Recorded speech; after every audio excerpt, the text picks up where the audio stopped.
Okay. Kumusta yung thermos program?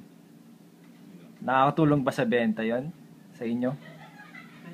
Nakatulong ba na ma-increase yung benta ng account? Yes. Yes, sir. Hindi naman na feedback ko. Feedback, sir. Ano yung mga naging concern sa Sa thermos? madaling lumamig. Madaling lumamig. Ano? Yellow. Ice na lang daw po. Ano pa?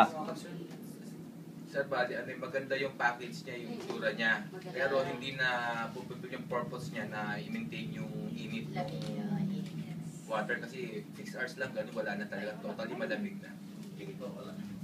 Pero maganda itsura niya, sir. Kasi Yung iba walang Iba 3 years lang, sir. Maganda pag make up, pero bulok ang loob.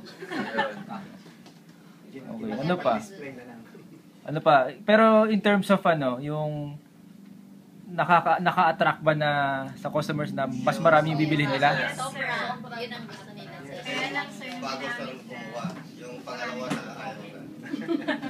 Sabi nila madali lang. Hindi, pangalawa na yun eh. Sabi nila wala na maganda. Bigay na natin. Okay. So okay naman siya, yung programa nakakatulong pero pagdating dun sa actual, Hindi-disappoint nila. Service na, sir. Quality, issue. Pag nagpangatlo pa yan, hindi na Wala na nila. kumuha. Ayaw na po nila i-update. ano yung gusto nila? Anong klaseng thermos ba yung gusto nila? Isa-isa. Daisy, from left to right. Gusto po nila, sir, yung yung tumatagal po yung init ng tubig. May specific ba silang naisip na Meron, sir. Ano? Pwede daw na kung maaari, isaksak na lang yung thermos. Isaksak. Para... Sir Bernal, ano yung sasabihin mo? Sabi na sir eh. I second the motion.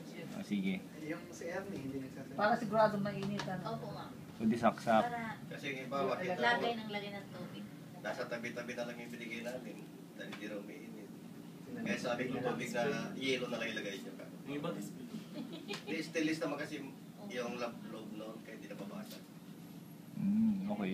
O kaya, sir, yung dati, yung before na thermos na inisyo nila na Nescafe rin siya, medyo malaki siya.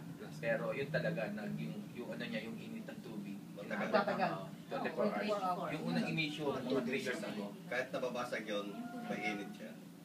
2 years ago. Hindi nga kasi yung subalimic one yun sa loob, nakakita ko nung May- nabasag. Meron siyang... Filament ba yun? Aso. Para ano siya? Tawag doon? Yung styro. Opo. Ngayon parang plastic lang na nilagyan ng yellow. Ay,